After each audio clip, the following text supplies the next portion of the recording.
कक्षा 10वीं का वास्तविक संख्याएं अध्याय के वस्तुनिष्ठ प्रश्न पढ़ेंगे। इन प्रश्नों में मैं लगभग उन सभी प्रश्नों की चर्चा करूंगा जो अक्सर परीक्षाओं में आते हैं।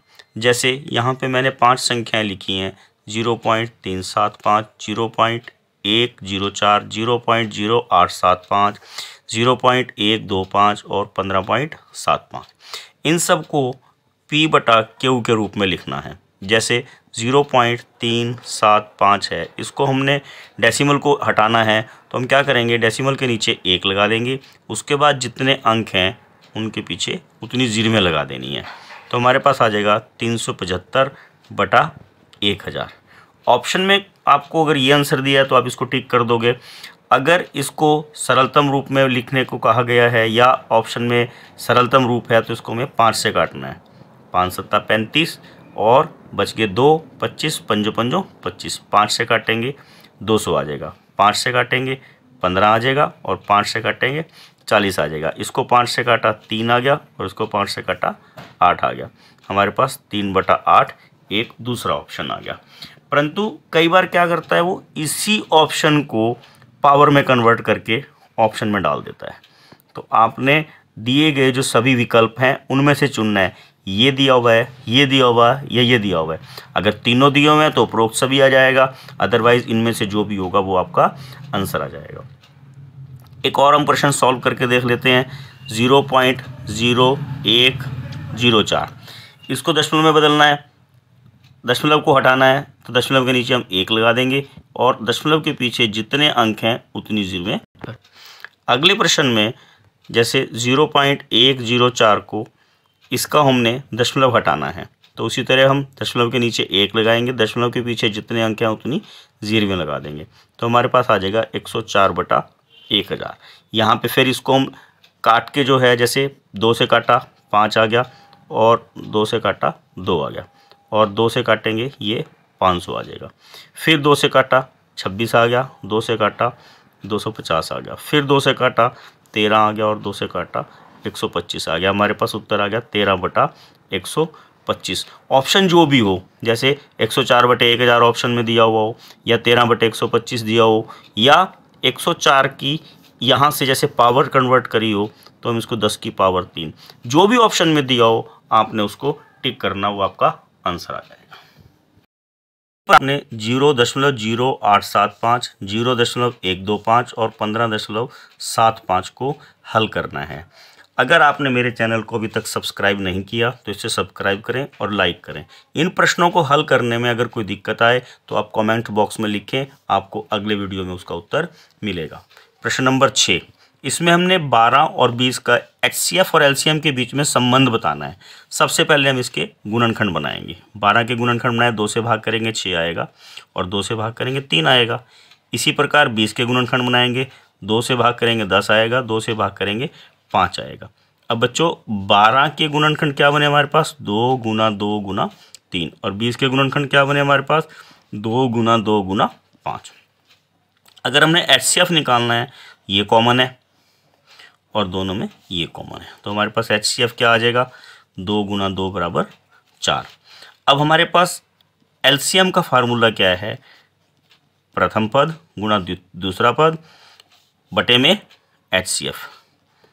ये हमारे पास LCM का एक फार्मूला है। 4 से काटा 3 आया और हमारे पास 60 आ गया। मैंने आपको प्रश्न पूरा हल करके बताया है ताकि हम आपको बता सकें कि LCM हमेशा ज़्यादा होता है, HCF हमेशा छोटा होता है। लिखने में कैसे आएगा, ये HCF छोटा है LCM से, या आपको ऐसे दे देगा वो LCM बड़ा है HCF से। इनमें से जो भी ऑप्शन हो उसको आपने टिक कर देना है। अपने प्रश्न नंबर 7, 8, 9 हल करने हैं। उसके बाद प्रश्न नंबर 9, 10, 11, 12, 13 इनमें हम आपको LCM निकालना सिखाएंगे। अब प्रश्न नंबर 10 में 124 और 148 का HCF 4 दिया हुआ है, LCM हमने फाइंड आउट करना है। जैसे हमने ऊपर ये सूत्र इस्तेमाल किया था, यहाँ पे भी हम यही करेंगे, first term into second term upon HCF। ये LCM निकालने का हमारे पास एक सूत्र है। हम आपको इस प्रश्न के में और भी 2-3 तरीके बताएंगे ताकि आप उनको एलसीएम निकालना उनसे आसानी से सीख सको। इसको जब हम गुना करेंगे तो ये 4588 आ जाएगा। आप गुना कर सकते हो, गुना अगर आपने देखनी है तो आप ये भी चेक कर लें। 8 3 24 का 4 हंसी लगा 2, 4 3 12 और 2 14 का 4 हंसी लगा 1, 3 एकम 3 और 1 4, 8 8 5 4। एक हम 124 और 148 मैं आपको इस सिखाने की दृष्टि से कर रहा हूँ। वैसे ये आसान, बिल्कुल आसान तरीका है प्रश्न को हल करने का। तो ये भी एक एलसीएम निकालने का हमारे पास तरीका है, परंतु ये तरीका हम तभी इस्तेमाल करते हैं जब हमारे पास एचसीएफ ना दिया हो। इनको गुणा करके भी 4588 आएगा। एक तरीका हमारे पास, ये मैं आपको इसलिए इस करके दिखा रहा हूँ ताकि आपको अन्य कोई प्रश्न अगर इस प्रकार सॉल्व करना पड़ जाए तो आप आसानी से उसको सॉल्व कर सकें। इसी तरह आपने उसके गुणनखंड बनाने हैं। 124 के गुणनखंड बन गए 2 गुना 2 गुना 31 और 148 के गुणनखंड बन गए आपके पास 2 गुना 2 गुना 37।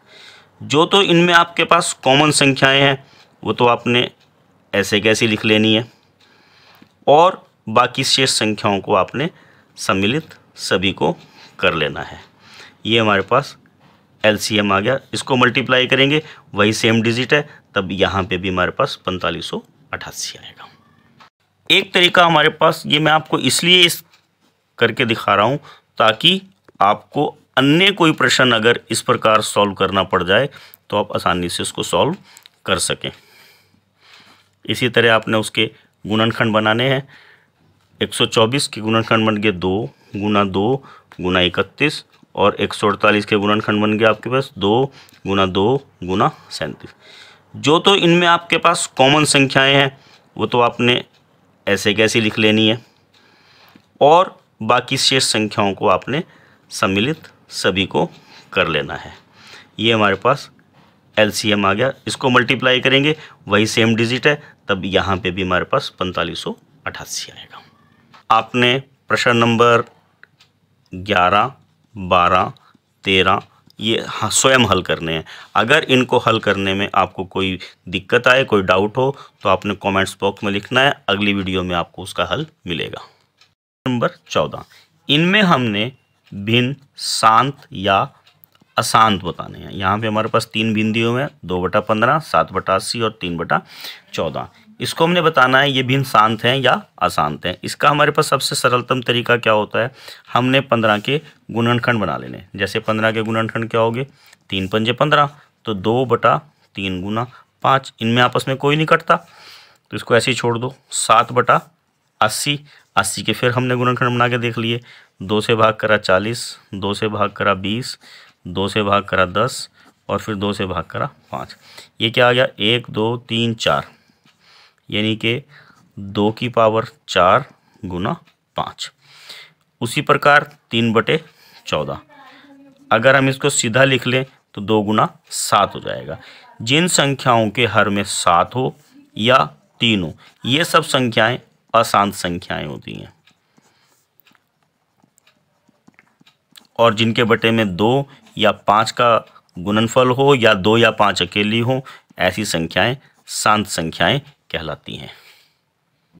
प्रश्न आपने स्वयं करना है, इसमें विकल्प भी दिए हुए हैं और आपने इसको स्वयं करके छांटना है।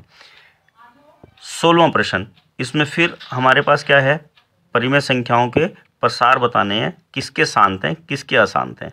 हमारे पास वही तरीका है, 5/18, 7/15, 3/40। इनको हमने क्या करना है, फैक्टर बना लेने हैं, और फैक्टर बना के जैसे 5/18 आपने क्या करना, 18 के उसी तरह गुणनखंड बनाने। 2 से भाग करा 9, 3 गुना 3, तो 5/2 गुना 3 गुना 3। इसके बटे में 3 है, इसलिए क्या है, ये अशांत है। और 7/15, अगर आप 15 के गुणनखंड बनाओगे तो 3 पंजे 15 बनेंगे, ये तो आपको ऐसे ही पता लग जाएगा। तो इसके बटे में भी 3 है, ये अशांत हो गया। अब रह गया हमारे पास 3/40। 3/40 के गुणनखंड बना के देखो। 2 से भाग करा 20, 2 से भाग करा 10, 2 से भाग करा 5। तो ये आ गया 3/2 गुना 2 गुना 2 गुना 5। इसके सारे फैक्टर या तो 2 हैं या 5 हैं, इसलिए ये एक शांत भिन्न होगा। प्रश्न नंबर 17 ये आपने स्वयं करना है। प्रश्न नंबर 18 जैसे 17/8 है। अब ये दशमलव प्रसार शांत है, इसको कैसे बदलेंगे ये हम हल करेंगे। हम यहाँ पे 8 के गुणनखंड बना लेंगे। जैसे 2 से भाग करा 4, 2 से भाग करा 2, 2 की पावर 3। बच्चों आपने ध्यान करना, अगर बटे में हर में 2 हो तो 5 उसका संबंध देगा, क्योंकि 2 पंजे 10 होते हैं, और अगर 5 हो तो उसका संबंध 2 से है। जैसे यहाँ पे 2 की पावर 3 है तो इसका संबंध 5 के साथ है, तो हम क्या करेंगे, इसकी इक्विवेलेंट पावर से, जैसे 5 की पावर 3 है और यहाँ पे भी 5 की पावर 3 है, इससे मल्टीप्लाई करेंगे। जब हम इसको मल्टीप्लाई करेंगे तो 17 गुना 5 की पावर 3 कितनी हो जाएगी, 125। 5 को 3 बार गुना करना है, और जिन संख्याओं के आधार अलग अलग हों और शक्तियाँ उनकी सेम हों तो ऐसी संख्याओं को हम उनके आधार को गुणा कर लेते हैं, यानी कि ये 10 की पावर 3 आ जाएगा। इसको हमने गुणा करना है 125 को 17 से। 17 पंज 85 का 5 हासिल लगा 8। 17 दूनी 34 और 8 42, 42 का 4 बचेगा हासिल, और 17 एकम 17 और 4 21। ये आ गया 2125/1 2 3। 10 की पावर 3 था ना, तो हमने ये क्या हो जाएगा 1000। इस 0 के लिए ये हो गया, इस 0 के लिए 2 हो गया, इस 0 के लिए 1 हो गया, और यहाँ पे ये डेसिमल आ गया, तो हमारे पास आंसर आ गया 2.125। प्रश्न नंबर 19, 20, 21, 22, 23, 24 ये सब प्रश्न आपने स्वयं हल करने हैं। हम आपको क्वेश्चन नंबर 25 ये हल करके दिखाएंगे। प्रश्न नंबर 25 में क्या है कि जैसे हमने बताना है √4, √2, √4, √6, √8 इनमें से कौन सी संख्या परिमेय संख्या है और कौन सी संख्या अपरिमेय संख्या है। ऐसे प्रश्नों में जिनका वर्गमूल प्राकृतिक संख्या हो, पूरा पूरा हो, ऐसी संख्याएं जो हैं वो परिमेय संख्याएं होती हैं। जैसे 1 गुणा 1 यानी कि 1 की पावर 1 कह लो, 1 होता है। और आप ऐसे भी कह सकते हो कि √1 1 के बराबर होता है, √4 2 के बराबर होता है। कैसे, जैसे 2 गुना 2 4, तो √4 क्या हो गया 2 के बराबर हो गया। 3 गुना 3 9, √9 किसके बराबर हो गया 3 के बराबर हो गया। इसी तरह 4 गुना 4 16, 16 का वर्गमूल 4 हो गया। इसी प्रकार हम करेंगे 5 गुना 5 25। तो ये सब संख्याएं √1, √4, √9, √16, √25, √36 ये सब क्या हैं परिमेय संख्याएं हैं। इनसे अलग कोई भी संख्या होगी वर्गमूल के अंदर वो सब अपरिमेय होंगी। अब यहाँ पे एक प्रश्न हम और ऐड कर लेते हैं कि परिमेय संख्याएं देख के कैसे पता लगता है कि ये परिमेय है या अपरिमेय। जैसे दशमलव वाली कोई संख्या है 1.01, अब ये परिमेय संख्या है क्योंकि इसका दशमलव शांत है। 1.01 ऊपर बार लगी हुई है, दशमलव शांत तो नहीं है, परंतु ये जो संख्या है दशमलव के बाद की ये बार बार इसकी पुनरावृत्ति हो रही है, रिपीटिंग हो रही है। इसको हम ऐसे भी लिख सकते हैं 01 01 01 and so on so fourth. ये संख्या भी परिमेय संख्याओं में आती हैं। अगर किसी संख्या के दशमलव ना तो रुक रहे हों और ना ही रिपीट हो रहे हों, ऐसी संख्याएं जो हैं वो अपरिमेय संख्याएं होती हैं। अगर हम इसको इंग्लिश में करना चाहें तो वो बड़ा आसान होता है, नॉन टर्मिनेटिंग यानी कि पूरी पूरी भाग ना होने वाली, और नॉन रिपीटिंग यानी कि जो रिपीट भी ना हो रही हो, ना तो रिपीट हो रही हो ना रुक रही हो, ऐसी संख्याएं अपरिमेय संख्याएं होती हैं। प्रश्न नंबर 29 से 50 तक के प्रश्न आपने स्वयं हल करने हैं। इससे संबंधित सभी प्रश्न मैंने आपको हल कराने का प्रयास किया है। ये सभी वो प्रश्न हैं जो पिछले 10 सालों से लगातार परीक्षाओं में आ रहे हैं। आपने इन सभी को स्वयं हल करना है। यदि किसी प्रश्न को हल करने में कोई दिक्कत आए, कोई आपको डाउट हो, तो आपने डिस्क्रिप्शन बॉक्स में लिखना है। हम आपको अगली वीडियो में उसका हल करके देंगे। अगर अभी तक आपने मेरे चैनल को सब्सक्राइब नहीं किया तो बेल आइकन दबा के चैनल को सब्सक्राइब करें, शेयर और लाइक ज़रूर करें।